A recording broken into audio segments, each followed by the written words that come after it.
ನಮಸ್ಕಾರ ಗುರು, ನೀವು ನೋಡ್ತಾ ಇದ್ದೀರಾ ಸಂತೋಷ್ ಸ್ಟೋರೀಸ್ಗೆ ನಿಮಗೆಲ್ಲ ಸ್ವಾಗತ. ಇವತ್ತಿನ ವಿಚಾರ ಬಂದು RCB ತಂಡ ಮುಂಬೈ ವಿರುದ್ಧ ದೊಡ್ಡ ಬದಲಾವಣೆ ಮಾಡುತ್ತೆ ಅಂತ ಹೇಳಬೇಕು.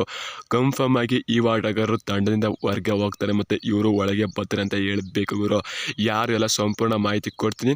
ಅದಕ್ಕಿಂತ ಮುಂಚೆ ಇನ್ನು ನಮ್ಮ ಚಾನಲ್ಗೆ ಸಬ್ಸ್ಕ್ರೈಬ್ ಆಗಿಲ್ಲ ಅಂದರೆ ಕೂಡಲೇ ಕೆಳಗಡೆ ಕಾಣೋ ಸಬ್ಸ್ಕ್ರೈಬ್ ಬಟನ್ ಮೇಲೆ ಕ್ಲಿಕ್ ಮಾಡಿ ಸಬ್ಸ್ಕ್ರೈಬ್ ಆಗಿ, ಹಾಗೆ ಪಕ್ಕದ ಬೆಲ್ಲೈಕನ್ ಪ್ರೆಸ್ ಮಾಡಿ ಆಲ್ ಅಂತ ಸೆಲೆಕ್ಟ್ ಮಾಡಿ. ಯಾಕಂದ್ರೆ ನಾನು ಮಾಡೋ ಪ್ರತಿಯೊಂದು ಹೇಳೋಕ್ಕಿಂತ ಮುಂಚೆ ನೀವು ನೋಡ್ಬೋದು ಗುರು. ಸಬ್ಸ್ಕ್ರೈಬ್ ಆದ್ರೆ ಹಾಗಾದರೆ ಬನ್ನಿ ತಡ ಮಾಡೋದಕ್ಕೆ ವಿಡಿಯೋನ ಶುರು ಮಾಡೋಣ. ಗುರು, ಈ ವರ್ಷ RCB ತಂಡಕ್ಕೆ ಅಂದ್ಕೊಂಡಂಗೆ ಯಾವುದೂ ಕೂಡ ಆಗ್ತಾಯಿಲ್ಲ ಅಂತ ಹೇಳಬೇಕು. ಆದರೆ RCB ಅಭಿಮಾನಿಗಳ್ಗೊಟ್ಟು ವಿರಾಟ್ ಕೊಹ್ಲಿ ಬ್ಯಾಟಿಂಗ್ ನೋಡೋದು ಇಷ್ಟ. ವಿರಾಟ್ ಕೊಹ್ಲಿ ಅವರು ಬ್ಯಾಟಿಂಗ್ ಆಡ್ತಾ ಇರೋದು ಬಿಡ್ತು ಅಂತಾರೆ. RCB ತಂಡ ಮ್ಯಾಚ್ ಅಂತ ಗೆಲ್ತಾಯಿಲ್ಲ, ಮತ್ತು ಅಂದ್ಕೊಂಡಂಗೆ ಯಾರು ಕೂಡ ಬೌಲಿಂಗ್ ಮಾಡ್ತಾರೆ, ಮತ್ತು ಅಂದ್ಕೊಂಡಂಗೆ ಯಾರು ಕೂಡ ಬ್ಯಾಟಿಂಗ್ ಕೂಡ ಆಡ್ತಾರೆ ಅಂತ ಹೇಳಬೇಕು. RCB ತಂಡಕ್ಕೆ ಈ ವರ್ಷ ಸೋಲಕ್ಕೆ ಅದೇ ಮೇನ್ ಕಾರಣ ಅಂದರೆ ತಪ್ಪಾಗ ಅಂತ ಹೇಳಬೇಕು. ಮತ್ತು ಬ್ಯಾಟರ್ಸ್ಗಳು ಮೇನಾಗಿ ಮಿಡ್ ಓವರ್ಸಲ್ಲಿ ರನ್ ಹೊಡಿತಾ ಇರೋದೇ ಒಂದು ದೊಡ್ಡ ಕೊರತೆ ಅಂತ ಹೇಳಬೇಕು RCB ತಂಡಕ್ಕೆ ಅಂತ ಹೇಳ್ತೀನಿ ಗುರು.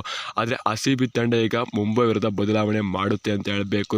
ರಜತ್ ಪಟಿದಾರ್ ಜಾಗಕ್ಕೆ ಡೈರೆಕ್ಟಾಗಿ ಲೋಂಬ್ರಾ ಅವರನ್ನ ಇಳಿಸುತ್ತೆ ಅಂತ ಹೇಳಬೇಕು. ರಜತ್ ಪಟಿದಾರ್ಗೆ 5 ಮ್ಯಾಚ್ ಚಾನ್ಸ್ ಕೊಟ್ಟಾಯಿತು. ಅವ್ರು ಏನೊಂದು 50 ಅಲ್ಲ, 30 ಮೇಲೆ ರನ್ ಕ್ರಾಸ್ ಮಾಡಿಲ್ಲ.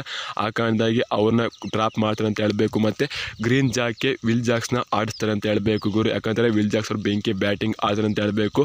ಓಪನಿಂಗ್ ಪೇರು ಚೇಂಜ್ ಆಗೋ ಸಾಧ್ಯತೆ ಹೆಚ್ಚಾಗಿದೆ ಅಂತ ಹೇಳಬೇಕು ಗುರು ನೆಕ್ಸ್ಟ್ ಮ್ಯಾಚ್ ಮುಂಬೈ ವಿರುದ್ಧ. ಯಾಕಂದರೆ ಗ್ರೀನ್ ಅವರು ಆಲ್ಗ್ರು ಅಂತ ಕರ್ಕೊಂಡ್ರೆ ಅವ್ರಿಗೆ 4 ಓವರ್ ಪೂರ್ತಿ ಕಂಪ್ಲೀಟೇ ಮಾಡ್ತಾರೆ ಅಂತ ಹೇಳಬೇಕು ನಮ್ಮ RCB ತಂಡ. ಆ ಕಾರಣದಾಗಿ ಇವ್ರನ್ನ ವಿಲ್ ಜಾಕ್ಸ್ಗೆ ಚಾನ್ಸ್ ಕೊಡ್ತಾರೆ ಅಂತ ಹೇಳಬೇಕು. ವಿಲ್ ಜಾಕ್ಸ್ ಅವರು ಕೂಡ ಆಫಿನ ಬಿಡ್ತಾರೆ ಅಂತ ಹೇಳಬೇಕು. ಅವರ ಫಿನ್ನರ್ಸ್ ಅಂತ ಹೇಳಬೇಕು. ಅವರು ಕೂಡ 2-3 ಓವರ್ ಪಕ್ಕ ಮಾಡೇ ಮಾಡ್ತಾರೆ ಅಂತ ಹೇಳಬೇಕು. ಆಯ್ಕೊಳ್ತಾರೆ ವಿಲ್ ಜಾಕ್ಸ್ನ ಅಂತ ಅಂದರೆ.